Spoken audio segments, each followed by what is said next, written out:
Well, I'm very honored to have Patrick Wood here today, and I want to say thank you to you for answering these questions and being part of this interview, and we'll just jump right into it.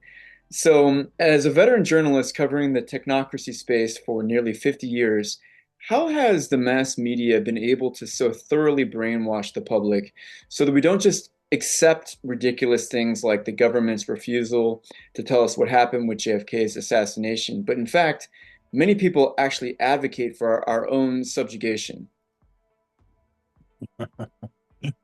When it started, when it started out in the beginning with the Trilateral Commission, I think that's the genesis of modern globalization. They were very cagey to induct several media outlets into their organization. They would not let they could attend, of course, all the meetings, but they couldn't report what they heard. So they kind of wrapped them into the cone of silence. And then when they did say something about the Trilateral Commission, of course, it never said anything bad about it. It always said whatever was in glowing terms. So that started this whole business of censorship way back in the beginning. And the organizations who were there, Wall Street Journal was one. I'm just off the top of my head here. Time Magazine was another one. Newsweek was another.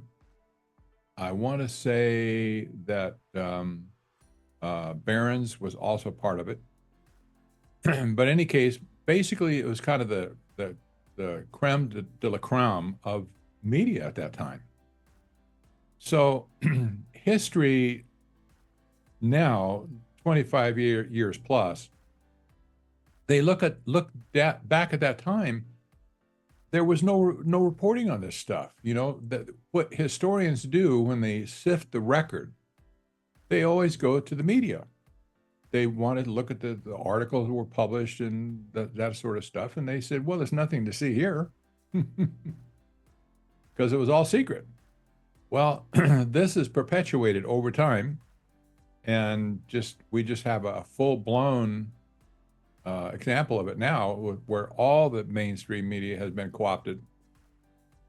But again, we have to remember that the pillars of media at that time, there was only really about five or six major outlets.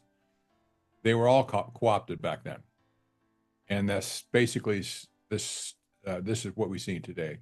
It's they can't. They're unable to get a handle on the truth of anything, unfortunately. So if I extrapolate further what you're saying, being as these are the most prestigious publications in America, the tastemakers, if you will, the influencers, if they're in league with people who have a certain view of the world, that lends it to the masses. So the tastemakers begin saying something. Maybe they say, "Well, don't look over here. Don't do your own research." And the people who either read these publications or they get influenced by other people who read the publications all come to the same conclusions because of the way their views are being shaped. That's exactly right. Exactly right. You can't shape a view. I don't care who you are. If you don't have information, Mm-hmm. you can't do it. You have to have some stimulus, some type of information, the truthful, where you can actually form an opinion. So people they're starved to death at this point for any reliable information. Can't so they can't make it form an opinion. Would you say, though, that the problem is even worse with the so-called educated classes who do tend to read the New York Times as opposed to someone that reads no publications? Well, of course, those people are going to be doubly deceived. um, and well, what can I say? Everybody in Washington, for instance, and indeed that all the leaders of the world read those publications. You know, the Financial Times, the the Wall Street Journal, the Barron's, and all these elite publications. This is where this is where the mind cult starts. You know, that they have a circular thought pattern, and they're constantly reinforced in that thought pattern. For instance, the concept of global warming, for instance, if you're in that circle, that's all you're going to hear all the time, 24/7. That's all you're going to hear is about global warming and what you can do about it. So anybody outside of that narrative, they're going to think more clearly to realize that basically the whole thing is a scam in the first place. But the people that in it, they really don't understand what's going on. They can't see outside of their blinders. Would you say that there's any mainstream publication, whether it could be a TV show or TV series or channel, is there anything that has not been co-opted that's mainstream? I don't know of anybody who's still on the mark, honestly. I don't think there's any of them that been, basically they're parroting the globalist line at this point. If it's not one thing, it's another. But global warming is central to it. The United Nations is central to it. The World Economic Forum, all the stuff that they're putting out, that's central to it. But it's still all revolves around their narrative, the one that they have set, not the one that you set. Okay, moving on from that idea then. So how is popular culture, especially predictive programming in movies, even the satanic influence in music, what we're seeing with what's going on with Diddy in the past few weeks, how has that shaped the public's moral decay, eroding the family unit and the principles that underlie our constitutional republic? Wow.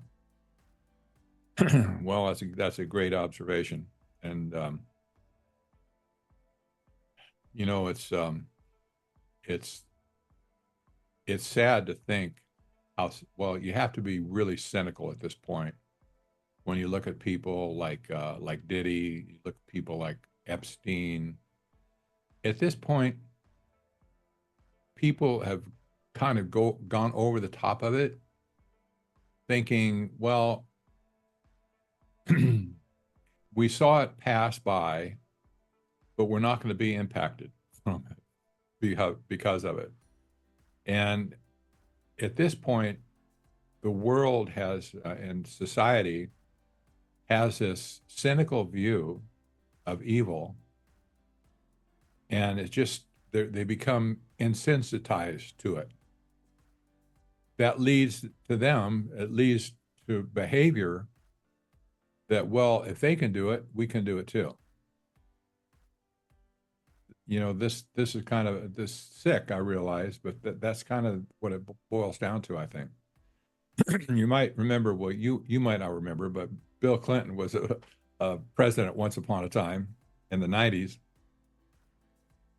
And he had an affair with Monica Lewinsky. And it was a big scandal. He got impeached.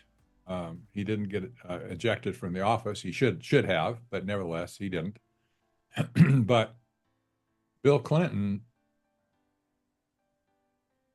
basically justified oral sex as being okay. He got away with it. With impunity. And he said, well, what do you mean by is when they talk about sex, well, but basically he kind of normalized oral sex from the office of the president down. And what happened after that was stunning. Now, over the last 15 years, since 2000, let's say, you have an epidemic of SDs, sexually transmitted diseases, STDs, you have uh, a plague of mouth cancer, throat cancer, etc., where young people today, many of them, will think, well, if I have oral sex, I don't have to worry about any stuff, like that's okay, but this over here is not okay. So all of a sudden, you have a generation who's been affected physically by the president's actions. And how do they slip into that moral decay in the first place? Well, the president says, okay, he got away with it. Everybody gave him a free pass. And if anything, hey, that's cool, man. If you can get away with it in the Oval Office, I can get away with it out here. But anyway, that's an example. Well, okay, I'm with you on that. I want to ask you a follow-up question to that. So I think about when you mentioned that obviously happened before we had anything close to the internet we enjoy today, way before social media, even before 9/11. And so it seems to me that as time goes on, generations have different understandings of the world. They only know the time that they grew up in for the most part, unless they've done their own reading and they understand history. And I think what you're saying also is for a person that was born, let's say, in Generation Alpha, they're born in 2006, 2005, that becomes their new normal. They are not aware of a president that would treat the office with dignity. And so that changes their sense of right and wrong generationally. Would that be an accurate way to describe that? Exactly. Exactly. Young people today, for sure, don't study history. It's not in the curriculum. It's not taught in school. There's no appreciation for all the books and stuff that have been produced over decades, and so there's no time for it. Where are they going to get the information? No, they can't get it from osmosis for sure. Mhm. So they're ignorant, and they're unfortunately they're going to be doomed to repeat the mistakes of the past. 100%. And actually, speaking of history, I've been thinking about this quite a bit. Going back to 9/11, when I think about the recent events like COVID only a few years ago, and then 9/11 obviously longer, yeah, I can see the histories being rewritten and changed before our eyes, especially through partisan sites like the Wikipedia editors, even our textbooks. Mm. If they can lie in an age in which we have mass amounts of video, I mean, look at the assassination attempt on Trump. You can change things in doctrine in real time. Is it possible that world history, I'm talking spanning centuries, could also have been changed to suit the elites in terms of what their goals are? Absolutely.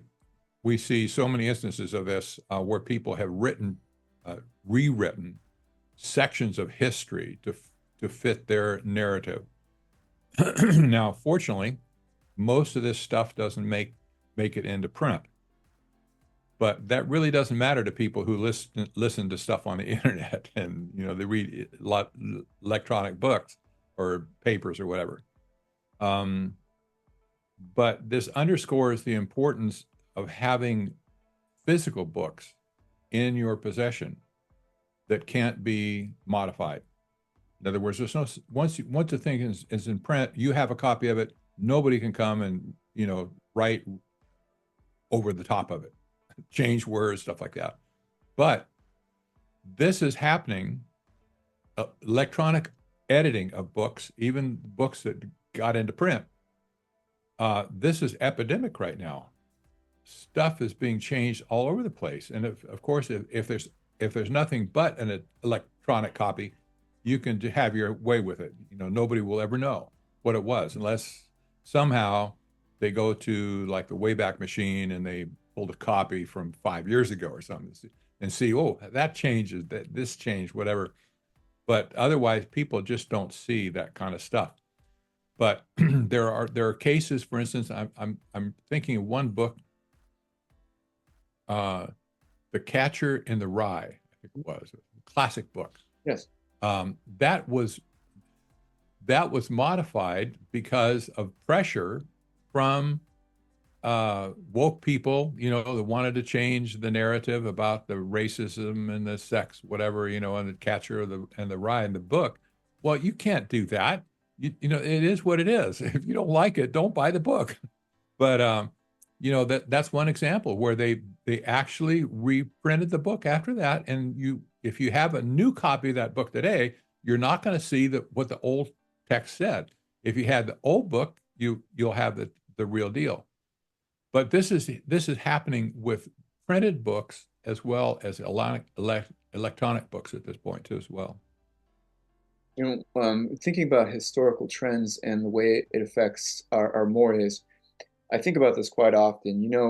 If you look at a picture of how people dressed in the 1920s and the 1930s, even farmers, they're dressed very well. They've got suits and ties on, they're wearing hats, the women are wearing beautiful dresses. And then I was talking about this to my mom, actually. I was in the airport just last week, and people dress like slobs. Grown-ups. I'm not just talking about kids. I mean, they're wearing flip-flops, they're wearing Hawaiian shirts. Do you think that there's a connection between the values that we hold in the 2020s and the values that we once held as recently as a few decades ago in Yes. relation to the way that we dress and the way that we comport ourselves? Exactly. That's a good observation. Um, Culture is what it is. As culture evolves and things change, whatever, the expression of that always changes. This has been observed by many, many people over the years. For instance, art follows culture. Hmm. You can do an analysis of art over, say, 2,000 years.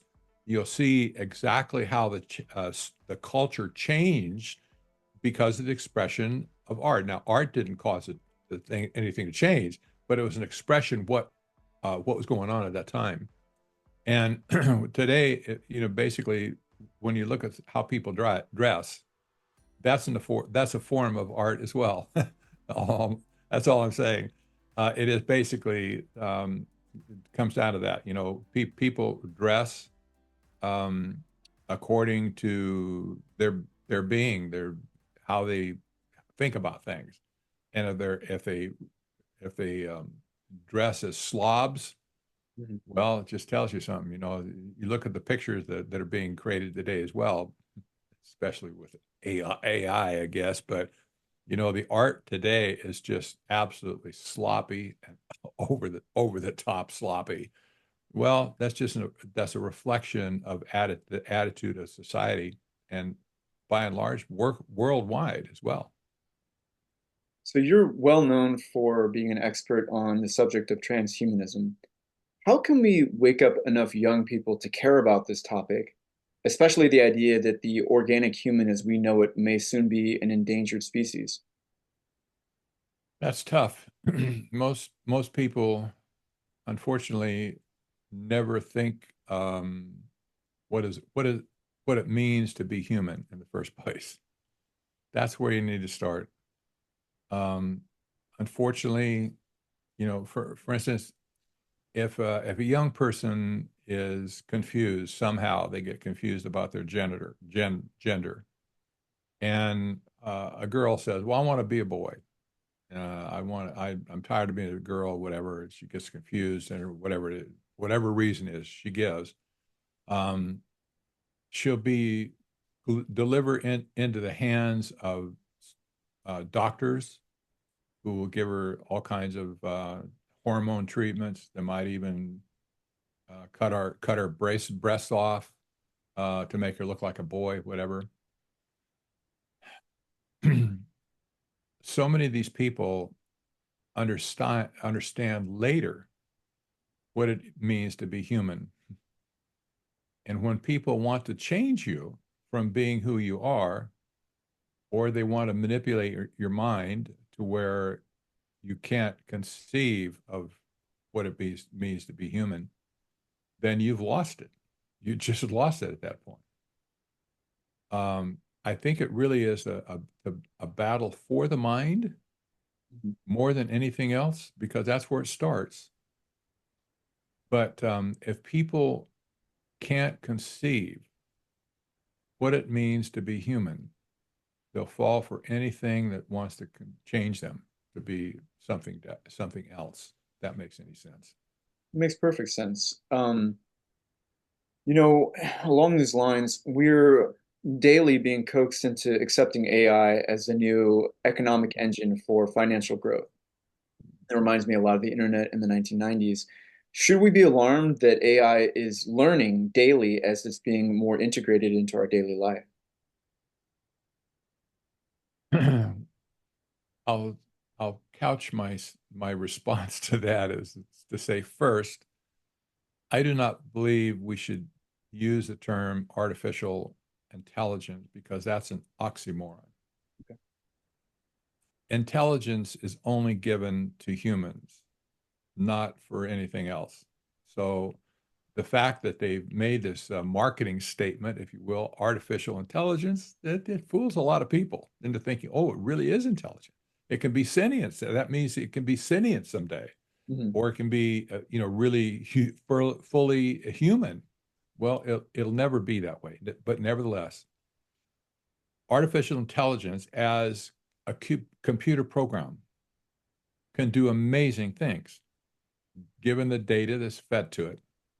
It can do amazing, amazing things. But we need to remember in every instance, artificial intelligence collects a massive amounts of data to learn, whether it's static data like the books and the papers and stuff of history, and also the real-time data, for instance, the smart IoT type data that's being collected from society, all the financial transactions, et cetera. This is all being fed into the machine as well. And we need to remember wherever data is collected from, the only reason that data is collected is to use it to turn around and manipulate the object of collection in the first place. You can apply that kind of as a truism on any level of data collection that you want to look at. I'll give you one simple example. If a smart city is created, it has sensors embedded everywhere, and the AI sucks all that data into its system, figures out what it means, what the patterns are, et cetera, all the data, all the people, everything they do, everywhere they go, all the sensors of the flow of things, whatever, all this stuff. All that data of a smart city is taken into this model, and then it's used to model what they call a digital twin of the city. Hmm. So the digital twin sits over here in the on a computer screen, but the reality of it is over here. Well, the purpose of collecting the data in the first place is to look at the digital twin and make changes to that data over on the digital twin side, and then commit those changes back to society, Right. back into the society to change the behaviors or whatever it might be, is flip a switch on an air conditioner or whatever. That's always the case with data and the programs that collect data. The only purpose of collecting data in the first place is to manipulate the object from which it was collected in the first place. You know, speaking of manipulation, I have heard over the years that the true origins of social media, including Facebook, are not what we think they are. So we're often told that, you know, Mark Zuckerberg created this in his dorm room and that other people created this stuff in their garages. Are you familiar with this idea of lifelog? That really the origins of social media, it was a government project to surveil the public? Yes, exactly. You're exactly right.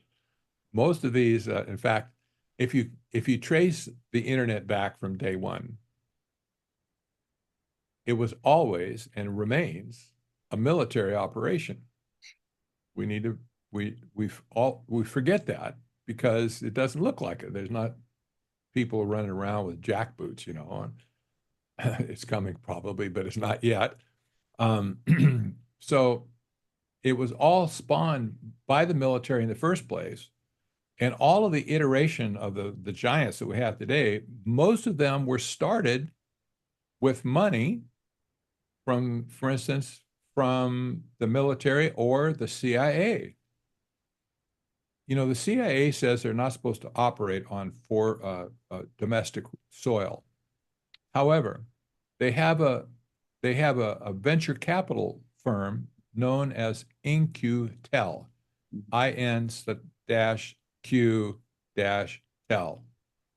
InQtel has funded by the CIA. Their purpose is to invest in companies that show promise, whatever they want for whatever they want to do. But you see money that was invested from InQtel, for instance, at companies like Facebook, Twitter, Google, etc. And nobody remembers that, but these people, these organizations still have hooks into the creation that they funded in the first place. Mm-hmm. That just makes sense. Why wouldn't they keep a hook? They would. And we see this popping up over and over and over again.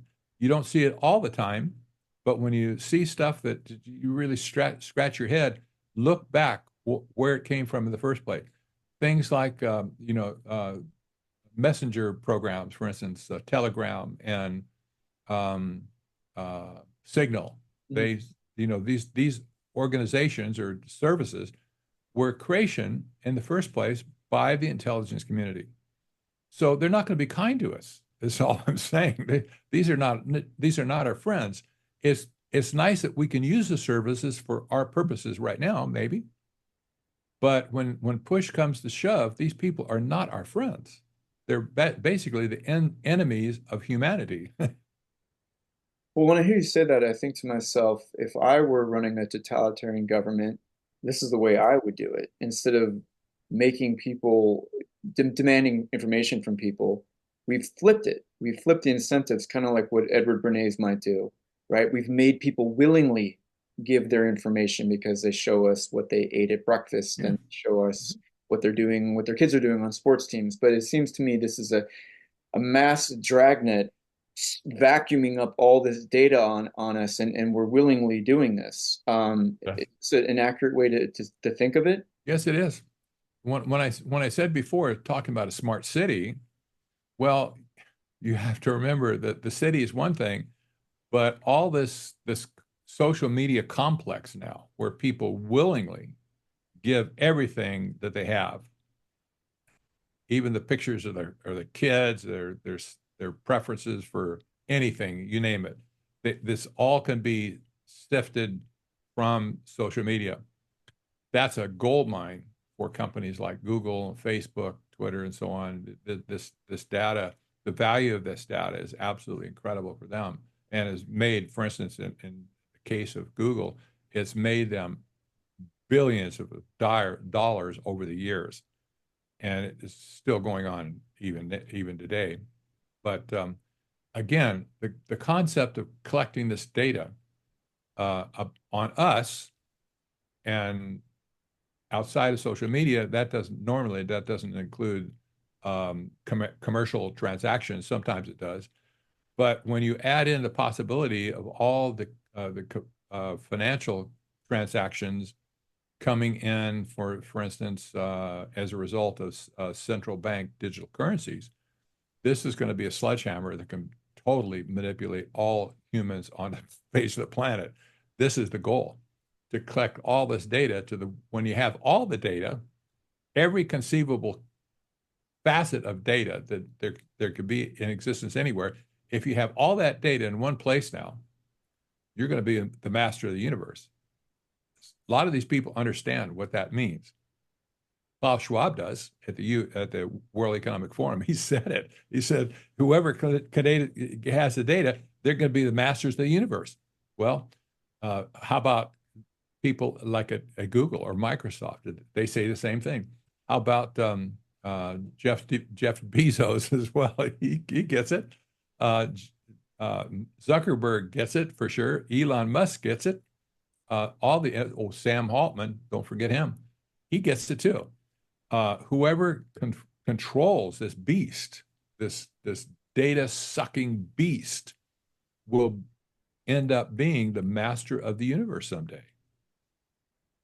You know, we've been talking about deception at scale throughout this interview, and masters of the universe, as you just mentioned. And I've had this lingering question in my mind for years, wondering if the people that are held up to us, these giants of industry. I mean, you mentioned Jeff Bezos. We talked about, you know, Steve Jobs, Mark Zuckerberg. Let's go to Bill Gates. Let's go with Klaus Schwab. You name them. I often wonder, do you really think that these are the people that are running the companies, or are these just front people because they have the right personality or cachet, whatever it is about them that they can be sold to the public? And before you answer that, I want to mention this. I mean, to the wider public that wasn't paying attention, we've been led to believe that the president is the executive running the country. But, you know, Biden has been absent for a very long time. It's not just been after this disastrous debate. It demonstrates that there are other people running this country than the president, right? Could it then be conceivable that there are other people running these companies that are not the people that we think? It could be. You mentioned the government. Who's running the government right now, for instance? Obviously, it's not Biden. Democrats have been asking that question: who is running the country? And I saw one article recently, not conservative, that basically says technocrats are running the country right now because they're not elected and they're not unaccountable for what they do, the policies they're putting in place. That's an accurate observation. I think that's, you know, they are the technocrats behind the scenes that are running everything. But in the case of let's say I'll use Sam Altman as a case study for you. Sam Altman clearly is unplugged from reality in one sense. He's got an ego as huge as an Empire State Building. Here's a guy who sees himself as the one who will conquer AGI. That's artificial general intelligence. He also sees himself after that achieving SASI. So here's a guy who is obviously unplugged from any constraints to get to the finish line, to get it, period. Because he understands how important it would be if he can get AGI first, he'll be the master in the field. And after that, ASI, artificial super intelligence, he'll probably get that too. So for him personally, the stakes right now, just forget everything that's not focused on the mission to get it. He's basically run off all of his safety team, for instance. He's run off his former CTO, Chief Technology Officer. Basically, he's left with a shell of a company, but has lots of programmers left. He wants to achieve AGI, and doesn't matter what it takes to get it. He's going to get it. So he reformed it. He got kicked out last year by the board of the nonprofit originally, and they got scared because they thought he was not telling the truth to them. He wasn't giving them a whole story what he was doing. They said, you know what, we can't take you anymore. You're not paying attention to safety and the safeguards that we put in place, and so you're out of here. Well, that ignited a firestorm, and Microsoft all of a sudden got the picture. They adopted Altman as their protege at that point, and they were going to make him the chief of AI development at Microsoft and basically steal all the ideas of AI from OpenAI. Well, in any case, he got back in charge of the company again. He clawed his way in, and the first thing he did, he dismissed all those people in the board who just defied him. The people that cut him out in the first place, he dismissed them. How do you do that? I don't know the details of how he actually did that, but it was very strange.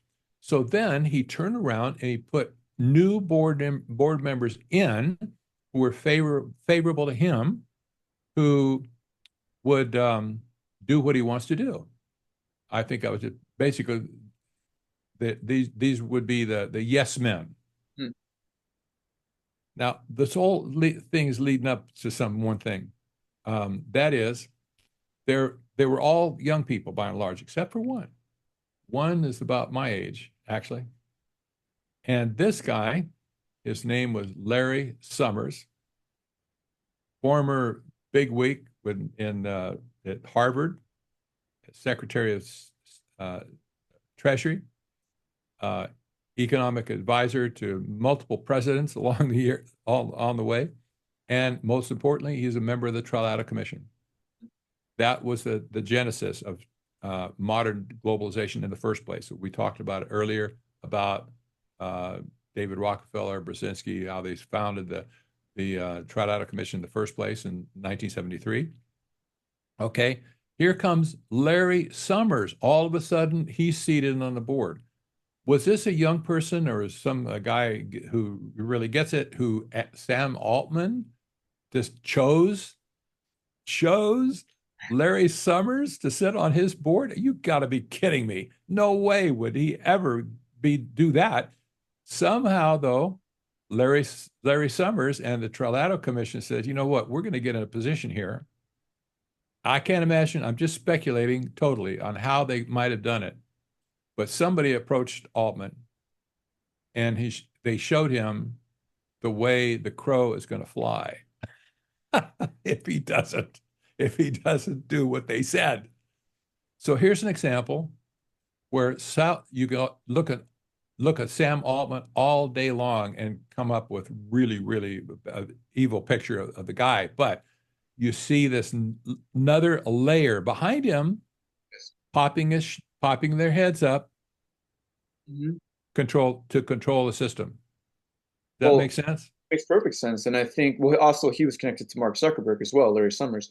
Yes. But also, what it reminds me of, going back to the question I asked earlier about Hollywood, it seems to me that blackmail in many forms is what's running much of our society. So if we look at various actors who have said things that would, to put it nicely, help the agenda of the people that you're talking about, Yes. it seems to me, and going back to Diddy, right?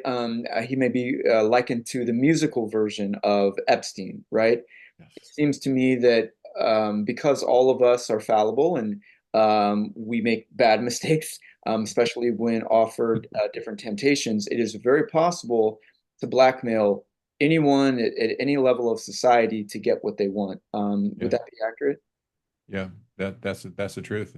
And you have to ask the question though: who wants to get their way? Who's orchestrating it really? Was it just Diddy by himself or Epstein by himself? Were they operating in a vacuum, where they were just evil people and they just do evil things and that's the end of it? Not really, because for instance, well, we can't say about Diddy now. Who knows? But there's been a lot of investigation into Epstein, that he was part of a larger network. And remember, he was also a member of the Trilateral Commission.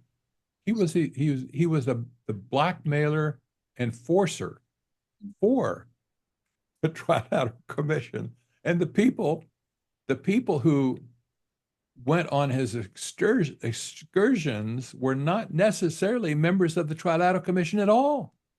There were all other people surrounding, society leaders, etc. And the purpose was to exact blackmail to get those people to do what they wanted them to do. And they did it with merciless precision, in my opinion. And you'll never see this black book come out that Epstein had. You'll never see all the videos came out, because even the IT guy who monitored, did all the work at the island in Caribbean, This guy said every bit of data was piped, uploaded into the cloud or servers, not cloud necessarily, but servers outside of the island. All that footage has been maintained. It's all out there. You know it's all out there. You're never going to see. You're never going to see it though. But these people were running so scared at that point that they might be exposed for all the corruption, and beyond that, for all of the things that they did as a result of the blackmail, the criminal acts that they did after that criminal act would have wrecked them for life. Well, speaking of blackmail, growing up, I was very influenced by Noam Chomsky. And, in recent years, it's come out that he had associations with Epstein. And it led me to a kind of, I don't know, a theory or just an idea. It seems to me that there are people that are intellectual gatekeepers like Chomsky who will say certain things that seem to be against the, let's say, the legacy media. So he was a big proponent of, big critic, excuse me, of the Iraq War. But there's certain things that he won't touch, like 9/11. And I have to wonder if very well-placed intellectuals are put into positions to gatekeep. You can go, it's like a limited hangout. You can go a little bit this way, but not too far. Do you think that there might be any validity to that in terms of blackmail? Absolutely, absolutely. I believe that. Now, I haven't. You can't really connect all the dots, but logically, it makes absolute sense. I'm just looking at the pattern of things. It makes sense. I don't think we'll ever know all the details, but I think this is evident. You even look at gosh, you look at news services that you might have trusted at one point, maybe Fox News, Newsmax, some of the other place, like networks like that. They've all they all have their areas where they will not go. Yes. Just won't do it. It Right. doesn't. You can't beat it out of them. Right. And I've run across a lot of stuff over the years myself where people just shut me down. Don't you're not going to talk about that. Okay, well, whatever. I'll talk about it over here then. Sure. But Well, I mean, in terms of public perception, I happened to read a book about Tavistock. That was not on my radar until very recently, and it was a yes, very compelling book. For those that don't know, could you tell people about Tavistock and maybe how that fits into the other ways of mass manipulation of minds and thoughts? exactly. Whenever you talk about Tavistock, a stock organization, um, it always takes me back to 1934, 33, when the technocracy movement was started. Because the first thing that came out of their mouth, even though they wrote about economic issues and they wrote about, controlling everything basically in the society, um, the first thing that they led off with in their definition of themselves was that they had this thing called the science of social engineering. That's set the whole tone for technocracy from the get-go. Whatever this thing, the science of social engineering is, whatever that is, we see it all around today with propaganda, with mind control stuff, with experiments like MK Ultra back in the 70s. Um, and with research today about um, neural implants and stuff like that, trying to take over the brain. Um, Sav, Tavistock sat in the middle of that whole continuum of organizations who sought to refine the art or the science of social engineering. Pure and simple. That's what it was. That's the only thing that they practiced, the only thing they wanted to come out of it was social engineering. We see this today. Well, you look at China, for instance, with their social credit scoring system. They're perfecting this art of control, psychological control over people, pure and simple. We can escape it for sure. We don't have to be subject to it, but nevertheless, many people are captive already. They don't even see that they're being manipulated by policies like this. But yeah, Well, I think that's absolutely true. And I think the more that I learn about these things, the more I realize I don't know anything, and that this goes on and on. And so, a recent example would be the 1960s. What I learned about growing up painted a very different picture of bands like the Doors and the Beatles and the Rolling Stones.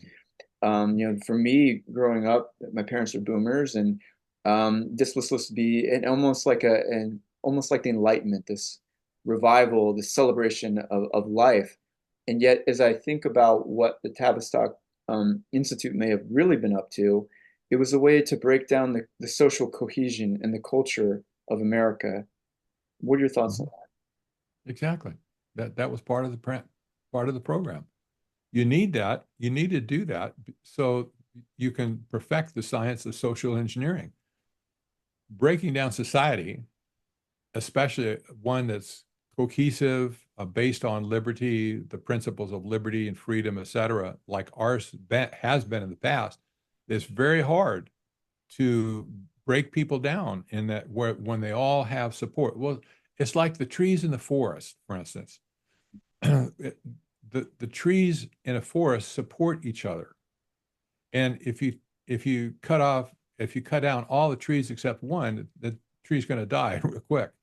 But the whole concept of trees together is that they support each other, they protect each other, et cetera. We're a nation originally of people really varied for sure, but people who generally stood as a forest, not just as individuals, the rugged individual. So by breaking down social adhesion, you tear society apart. It makes perfect sense if you're a globalist, but this is how you tear us apart. This was not necessary in other countries around the world, by the way, who didn't have that social adhesion or cohesion in the first place. But we did. We were sitting ducks for these people, and they would never get a pass to conquer us unless they break down our barriers of our society. My final question, what we've been talking about, the name of this, my podcast and the articles is The Great Wake Up. Because number one, we have the Great Reset. But number two, it seems to me the way to defeat everything that we've been talking about is to change people's minds. You said it's a war for the mind. It's to advance their consciousness. Um, how can we wake up more people, especially young males who seem completely uninvolved, uncaring? How do we wake up enough people to make a difference? Yeah, good question. I think about that every day, all day. I really do. And I have a lot of thoughts on it. Sometimes they aren't related, but that's basically the question of the day and of the decade, of the century at this point. How do you springboard people out? Well, I'm convinced for one thing, it's the frontal approach will not work. You can't, in other words, if you just walk up to somebody and you slap them in the face, did you know this is the way it is? They're not going to listen to you. They're already pre-programmed to reject you. That's a good sign of a cult, by the way, when they set up their defense before you arrive, and people don't know it, but they throw these defenses out. So coming at somebody from a frontal approach is really hard. Many families have discovered this over the years when they write, for instance, they want parents want to confront their kids over something, and you're full of it. They can't do it because it's very direct. They just like, you need to change your thinking on this, and no, they don't want to do that. But if we're cagey, when we talk to people who we care about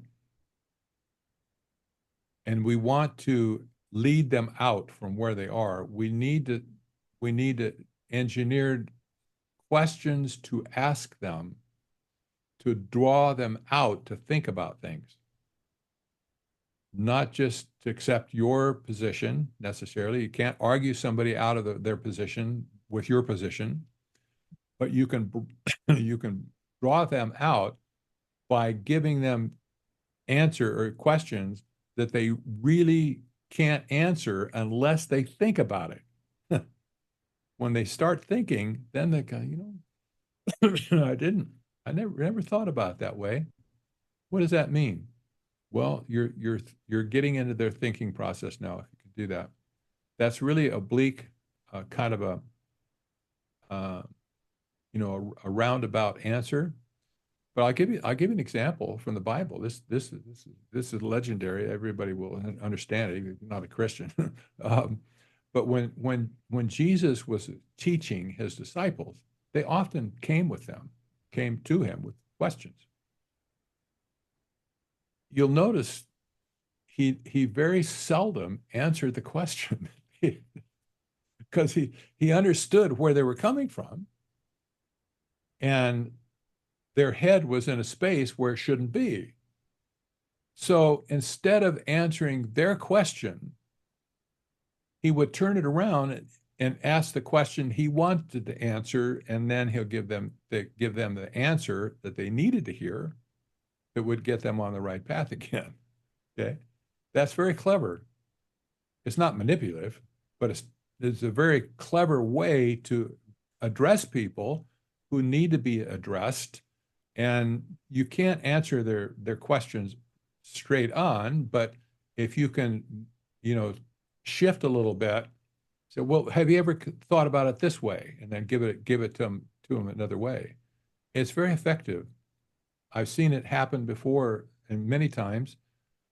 But on the other hand, how many people can one person, approach that way? Not too many in your lifetime. Maybe a dozen, 15, 20 a year, like that. But if a lot of people did it, we have results pretty quickly. There is other historical precedent too, which is, I mean, this is the Socratic method. I mean, that's what Yeah, Socrates as yeah, well, that's right. especially with people that were deeply opposed to him.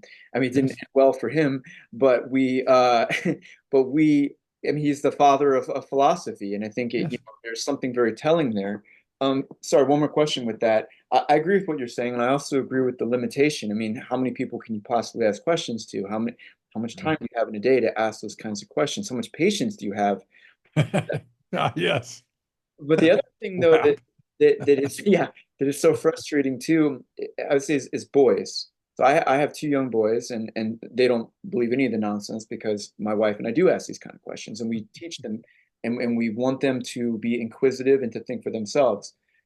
But I look at other boys as well, and they're so heads down into their video games. And unfortunately, the older ones, not my kids are too young for this, but they're into porn and they're into video games and they're into influencer YouTube culture.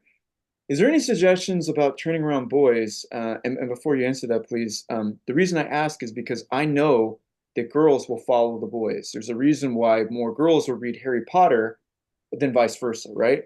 And if you can get the boys to turn around, you can definitely get the girls to follow. Is there any suggestions for boys, especially? Wow. They need to guard their mind first off.